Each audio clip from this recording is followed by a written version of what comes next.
I'm in Shenandoah National Park up in the Northern District, and this is Jenkins Gap. This is mile marker 12. There's Mount Marshall. And here's the Jenkins Gap parking area. It's fairly large. There's my little red car. And I'm going to walk south on Skyline Drive for a ways until I get to the Mount Marshall Trail, and then turn left and follow the Mount Marshall Trail, which wraps around that mountain you see there, wraps around over here, and I'm going to continue south for a ways, and then when I get to a certain waypoint, I'm going to jump off and see if I can find the trace of an old road, Old Browntown Lane. I'll explain more as I go along. The elevation here is 2360.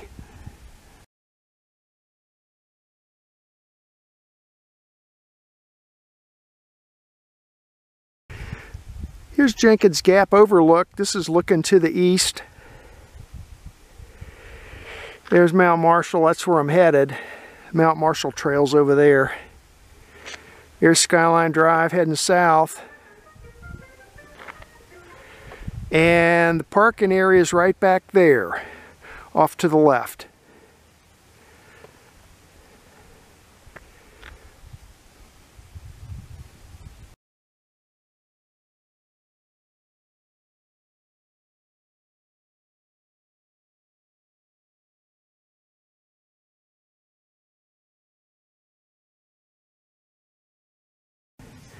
Four-tenths of a mile into my hike.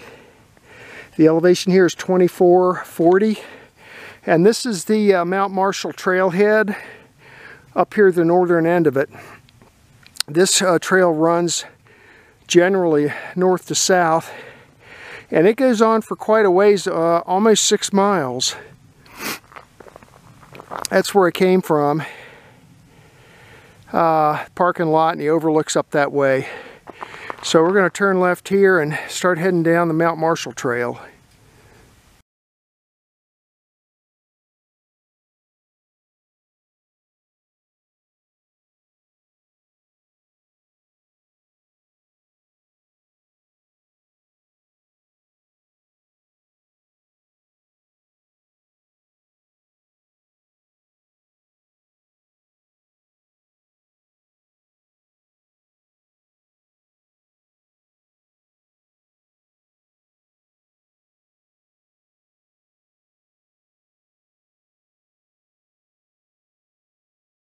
.7 miles into my hike. The elevation here is 2,070 feet, and getting ready to cross the headwaters of Waterfall branch.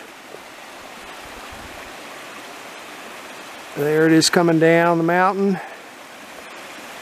Here's where the old road crosses it, and then it continues on down the side of the mountain, down the east side. That's where I came from. So we're gonna go across here and maybe you can see the road heading on up that way, continue on to the south.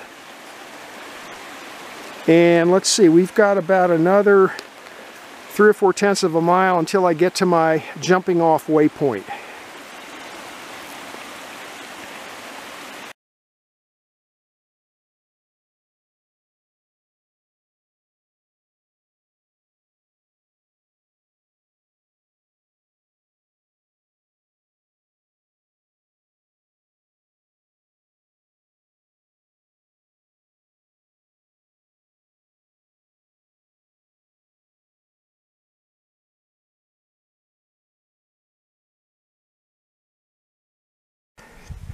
.9 miles into my hike.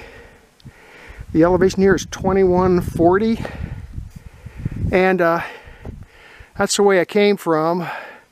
Up, it's a fairly steep climb coming up from the crossing over Waterfall branch, and I'm right here at a bend in the road, and if I have time on my way back, I'll go back in here. This is I think a nice little spot where you could push back in there and camp. It's flat, it's under these trees.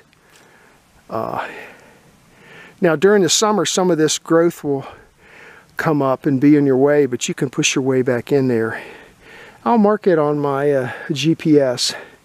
In the meantime, I'm going to continue pressing on to the south this way until I get to my jumping off waypoint, which is about another 3/10 of a mile.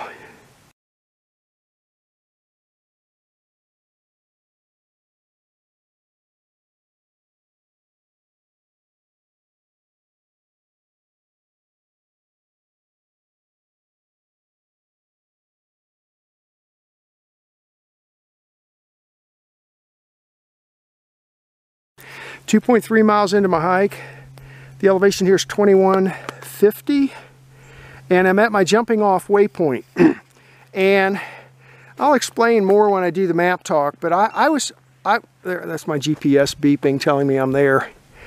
I was hiking this a couple years ago in the summertime, so you have to imagine this is like totally greened out. And this road is about 6 miles long from north to south, and right here it's dug out. Look at that. Okay, this is where I came from, and right here, hopefully you can see that somebody dug out what looks to me like a turnaround.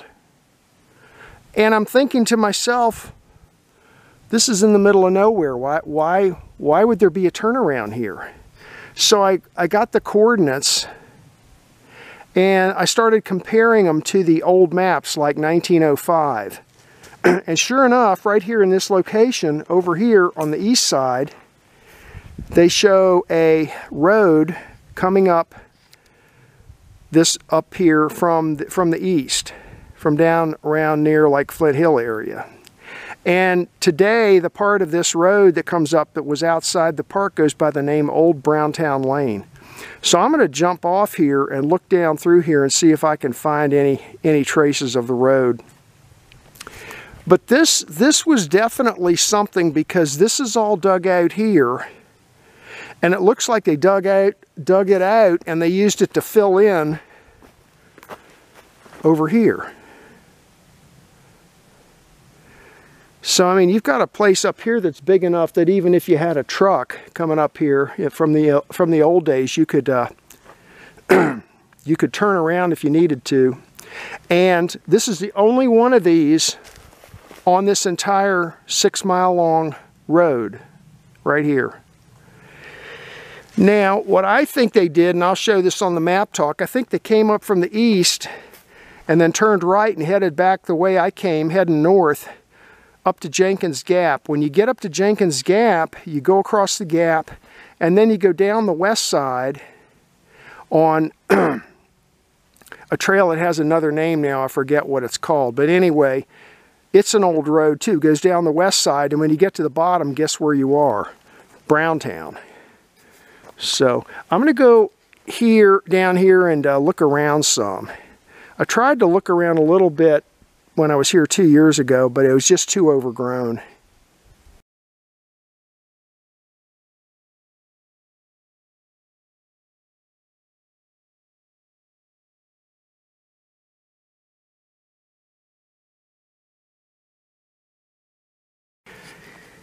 I'm down here in the wilderness looking for this old road.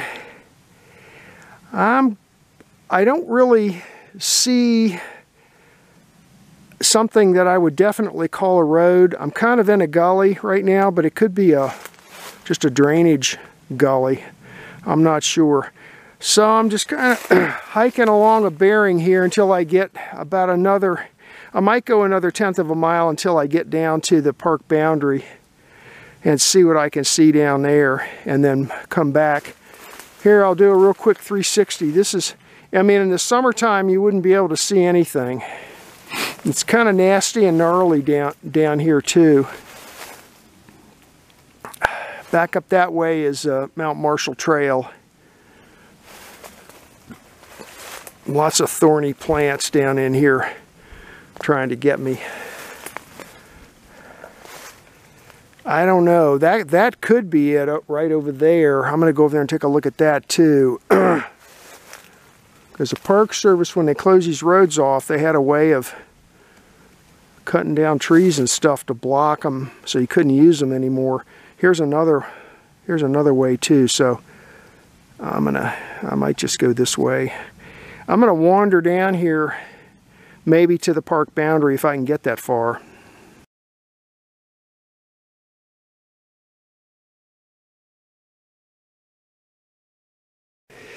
2.5 miles into my hike, I'm bushwhacking. This is really rough going here. I'm about ready to turn around. I really haven't seen anything that looked like a road until I got to here. This part right here does look like it could be an old road, but if you look straight ahead, it's just totally overgrown, and a lot of that stuff is thorns and stuff, so I may just give up. I still have another 1/10 of a mile to go to get to where I think the park boundary is. And I don't see any end to this stuff. So I'm going to mark this spot right here and see how this falls on the maps when I get home. I'll take note of where this is and the bearing that it puts you on, and we'll see. This is more or less in the right place, and it's more or less going in the right direction though, so this could be part of the old road. Now when you turn around and look up this way towards Mount Marshall Trail, this is what you're looking at. So for me to get back up, I may go this way. I may go south a ways and see if I can do a wide loop back up, because getting back up through here is pretty nasty.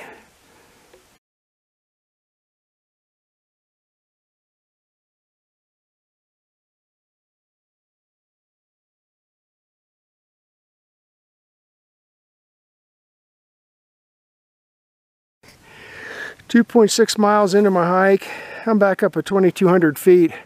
I finally bushwhacked my way back onto the Mount Marshall Trail, which is right here. Over there is the peak, and down there's where I came from. I think I did find the road. I recorded one GPS point. We'll see when I get home what it looks like.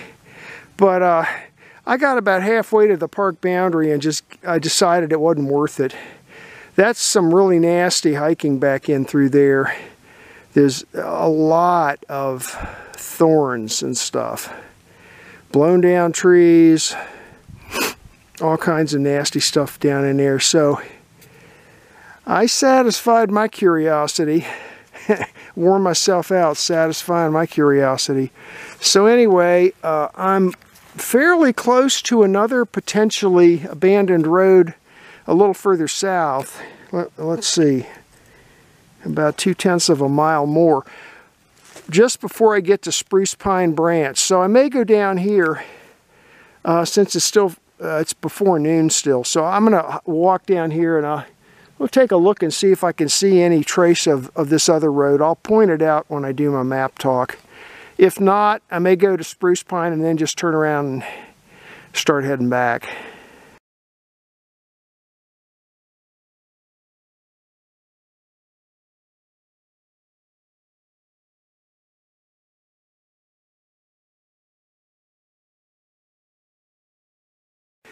.9 miles into my hike. The elevation here is 2,210 feet. That's where I came from. This is a small little feeder that drains into Spruce Pine Branch. I'm not quite to Spruce Pine yet, and I think right here on the north side of this little feeder, going right up there, I think that's the abandoned road I was looking for. So I'm going to reposition my Spruce Pine 1 waypoint to right here, And I'm going to wander up there just a short distance to take a better look and establish a GPS track.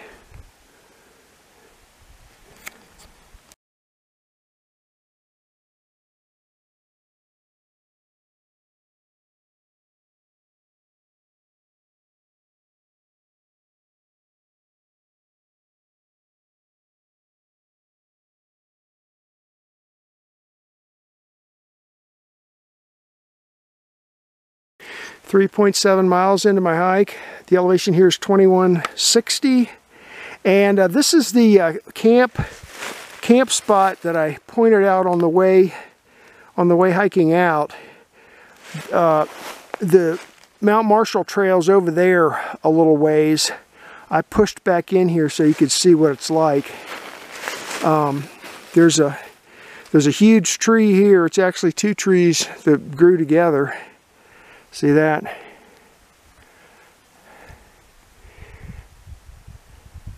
And you can see those big rocks where people have camped here before. And the ground is a little dark there, which tells me that they probably built some fires here illegally once upon a time. But anyway, this is pretty nice, and there's a lot of trees back. I'll do a 360. I'm going to go over there and look down over the edge and see if I can see down into the valley to the east. But this is a pretty nice area. And there's just enough underbrush in here, I think, that in the summertime, if you push back into here to where I'm standing, I don't know that anybody's going to even be able to see you back here. If they can, you can always push a little bit further back. So I'll record this on my GPS, and I'm going to go over there and look over the edge. If I see anything, I'll take some stills.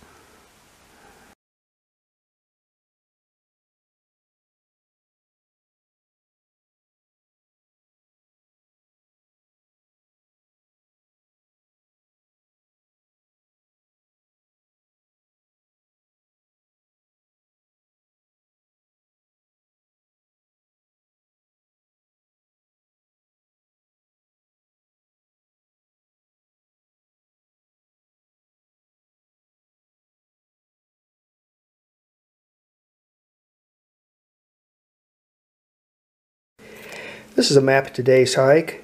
The quadrangle name is Jenkins Gap, 1994. And the purpose of the hike was to go looking for the trace of an abandoned road. Part of it further east outside the park still exists, and it goes by the name of Old Browntown Lane. So I was pretty sure that that came up into the park. I'll show you why here in a second. I parked here at Jenkins Gap. There's a nice parking lot there. That's mile marker 12. Then I hiked south on Skyline Drive to here. This is the trailhead for the Mount Marshall Trail. Got on the Mount Marshall Trail and started heading south. Now right here is where you cross over Waterfall Branch. Once you cross over, you climb a fairly steep hill up to here. And then right here is that camping spot that I point out in my video. That's a pretty nice area, and you can push pretty far back in here if you want to be, secluded. Continued south on Mount Marshall to this point number 1. Now the thing that a couple years ago I was hiking this stretch of Mount Marshall Trail, and what I noticed when I got to here was that there was this dugout area, like a turnaround zone. And I compared that to a 1905 map. I'll show you that in a second too. And I noticed that right here is where this road back in the day came up and connected in with the Mount Marshall Trail right here back in the early 1900s. So I came here and then I started a bushwhack, down into this. Now this turned out to be really seriously overgrown and very, very thorny hiking through here. I got about halfway from here to where I thought the boundary was going to be. I got about halfway, like right about here, and just decided it wasn't worth the effort. Plus, I wasn't really finding the road. One of the reasons I don't think I was finding the road was just everything is just super overgrown. And there's also a lot of blown down trees and stuff laying around down here that would cover up, you know, traces of roads. Wandered around a little bit and over to here, and I did find a little trace of a road there, and I took a compass bearing what direction it was headed in, and I drew that on this map. This arrow is showing you what direction that was headed in. And you'll notice that's headed pretty much straight for the boundary here where I thought this road would have crossed the boundary. Came back to here, which is a bushwhack. Then I came south a little further until I was just a little bit north of Spruce Pine Branch, and I looked for another old abandoned road that comes up like this, higher up onto the mountain like this. I think I found that point too. I got some pictures of that. Then I turned around and went back to my car. Now let me show you a couple of these older maps. This map right here, Luray 1905, shows, okay, the top of the mountain is right about here. This is the Mount Marshall Trail. The part of this Mount Marshall Trail that comes up here to Jenkins Gap isn't even drawn on this map, but it does show this road heading off to the east down the side of the mountain down towards Flint Hill area. There's Flint Hill right there. And this corresponds to this stretch of road right here. Okay. Now, why would anybody want to go to Browntown if you're over here on the east side of the mountain? Why would you want to go all the way over here to Browntown? Well, back in the day, Browntown had some mills there, and they also had a tannery, a leather tannery. And the people up in the mountains, they would strip bark off trees that they cut down and package it up and haul it down to Browntown and sell it. They used bark was one of the ingredients that goes where they get they soak it in water and stuff, and they get certain chemicals out of it, and they use that to tan the leather. But here's the complete route. Flint Hill's way over here, and the existing road today will take you to right about there. And then the abandoned part, this is just approximate, comes up like this onto the Mount Marshall Trail. And then from here you can go north or south on Mount Marshall. But if you head north, the stretch that I hiked just brings you up onto what's now Skyline Drive for a short distance up here to Jenkins Gap. Then you follow this old road down the west side, and look at here, look where you end up, right there at Browntown. So that's one of the ways of getting there. This hike ended up being 5.7 miles with a total ascent of 717 feet. So, you know, almost 6 miles and only 700 feet of ascent. It's fairly flat hike. And that was the hike for today.